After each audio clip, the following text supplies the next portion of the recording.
Yo, what is going on, guys? This is One Entertainment here, coming at you guys with another tier list today. Today, we're going to be talking about Zombies Easter eggs, specifically a mix of Treyarch and Infinity Ward Zombies Easter eggs. Starting off in the no comment tier, these are maps I have not yet completed the Easter egg for. Of course, as you can see, we have Attack of the Radioactive Thing, Beast from Beyond, Classified, and that last one looks like Shaolin Shuffle. I haven't completed those Easter eggs, so I'm not going to talk about them. We're just going to jump right into the bad tier, which in my opinion is going to encompass Alpha Omega, Blood of the Dead, and Voyage of Despair. Starting off with Alpha Omega, doing this on solo is incredibly tedious, especially when you're going all around the map, finding these codes which mean absolutely nothing. Bringing them back to Rushmore, who might be one of the most annoying AIs I've ever seen in Zombies, period. I hate Alpha Omega for that, especially solo again, because when you're putting in the codes, it's incredibly hard because you got zombies sprinting at you left and right. Blood of the Dead, the bird step is incredibly tedious as well. The 40 locations you got to look around the map for are insane,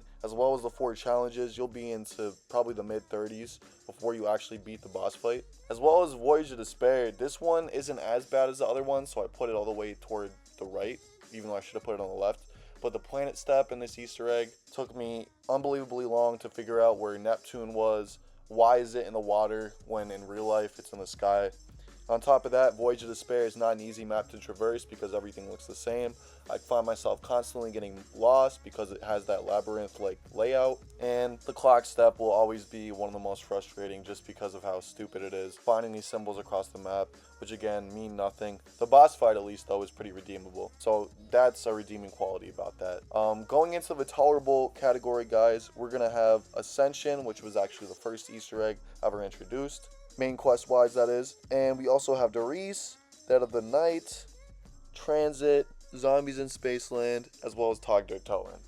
Now, some controversial picks, some might say, but beginning with Ascension, like I was just talking about, first ever main Easter egg quest introduced into Zombies.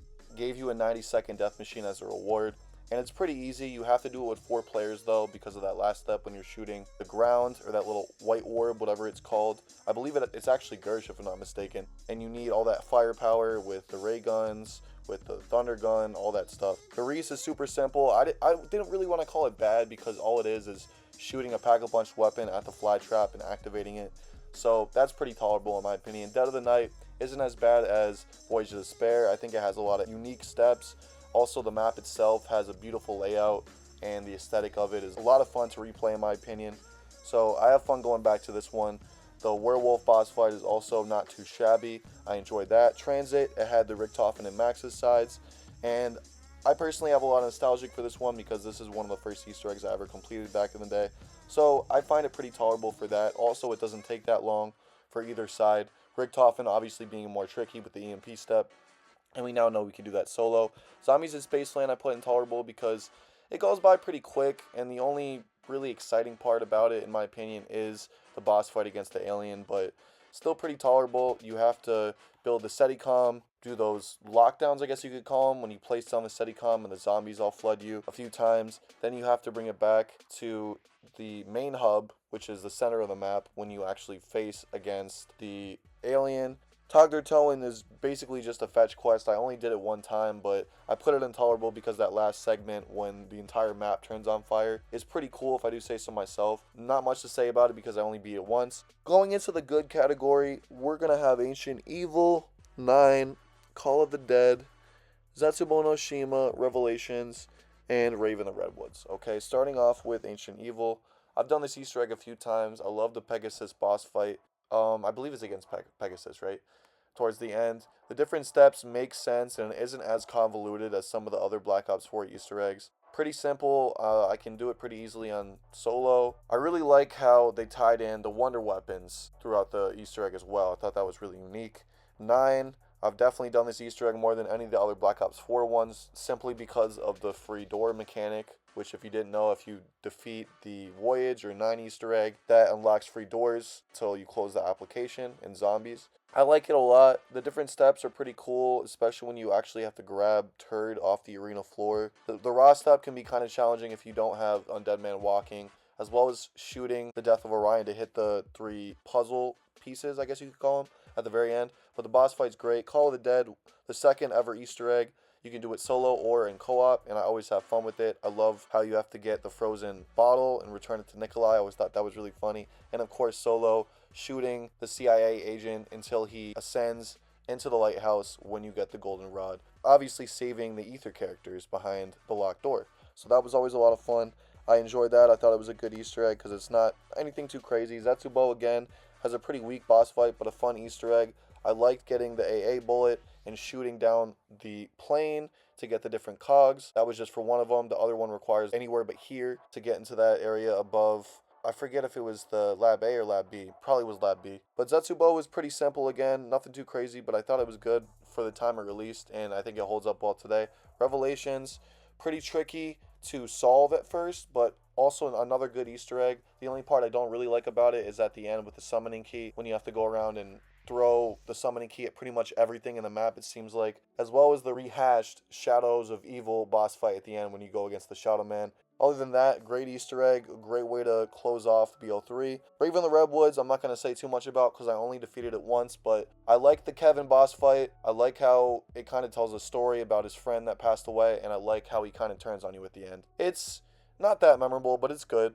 Going into the awesome category, we're going to have Drak, Garad Krovi, Die Rise, Mob of the Dead, and Shadows of Evil. Starting off with Drak, one of my favorite Easter eggs ever, but not quite my favorite. That's why it's in the awesome tier. The Keeper boss fight is easily top 5 boss fights in Zombies history. Not even just in Treyarch, but again, Zombies as a whole. I like how it does prioritize teamwork. If you're playing in a lobby of 4 players, each individual has to upgrade a bow for that last part when you're, getting the kills in front of the Keeper with the white circle. I thought the Wisp step was pretty cool with the Margwa sound effect playing nonstop, going back in time, talking to Dr. Groff, and ultimately blowing up the moon, which was insane. Basically the reverse of Moon, which we'll get to in a little bit. It brings me back to the times of playing with the homies during the BO3 days in 2016.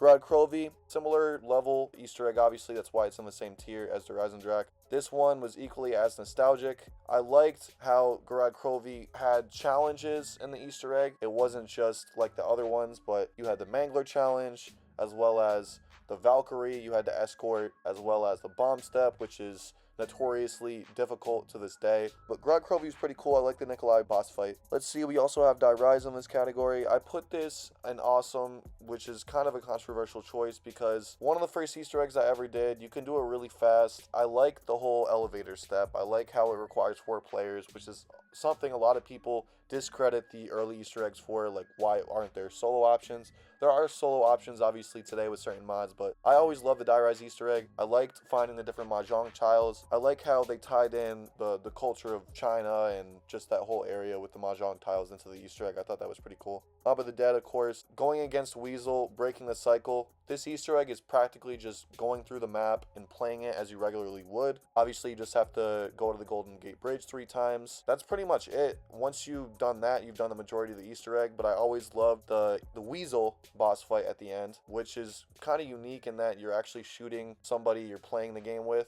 You could be in a lobby with 2 or 3 players and you're going against your teammates in the very end, which I thought was super cool. We've never seen that again since then in Zombies. Shadows of Evil, I'm not going to say too much about because we've all done this one. It's just like Mob of the Dead where you're playing through the map as you normally would. Just get the sword, upgrade it, go through a couple lockdowns with the flag step. That 4-player step was tricky at first to solve, but it's pretty cool, and I think that Richtofen appearing out of nowhere at the end in the cutscene is hilarious.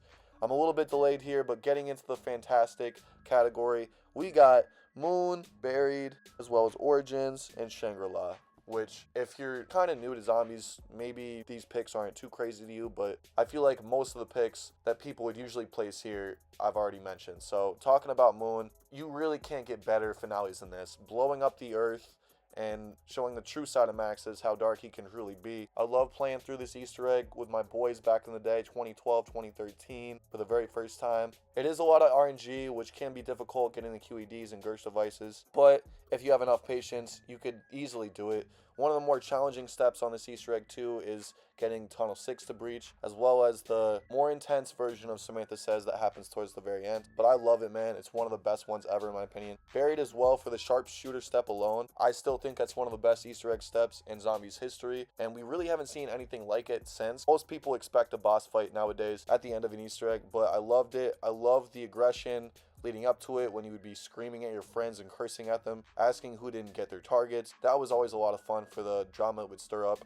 But in all seriousness, I love the infinity step. I love going through the maze and switching the levers. Just the aesthetic overall of Buried really makes the Easter egg what it is for me too. Not to mention the bell step inside the witch's house. I love it. Talking about Origins now, one of my favorite zombies maps ever. So naturally it's going to have one of my favorite Easter eggs. This is really just upgrading the staffs, making them ultimate, and doing a couple other odds and ends like shooting on the plane in zombie blood, killing the zombie running around the excavation site, and killing 100 zombies in Agartha. I'm skipping over a couple steps obviously, but I love Origins for what it is. It is incredibly challenging and it requires a lot of knowledge from the player. You're not going to be able to do it on your first try solo, that's for sure, because again, it takes a lot of dedication, but if you manage to get it done solo, I commend you for that. Co-op, it's a little bit more easy because you can have people help you out with the stabs and obviously the rest of the Easter egg. But solo, I'm also going to mention it has one of the hardest solo steps ever conceived in an Easter egg with the rain fire step, where you activate the button inside the robot's head and you have to drop in time and make the Tachyo lantern toss. That step was always really challenging,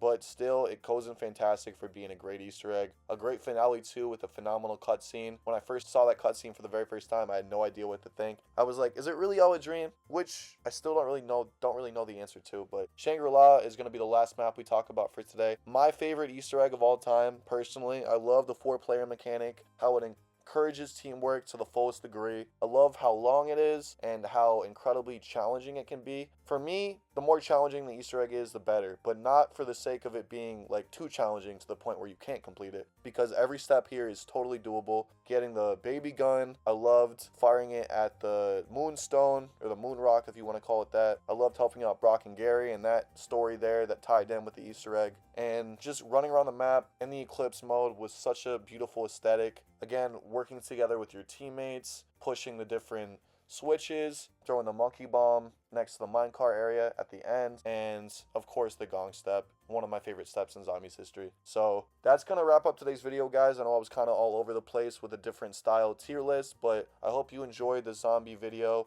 Let me know if you want me to do more of them, and thanks again for watching. Have a great day. Peace.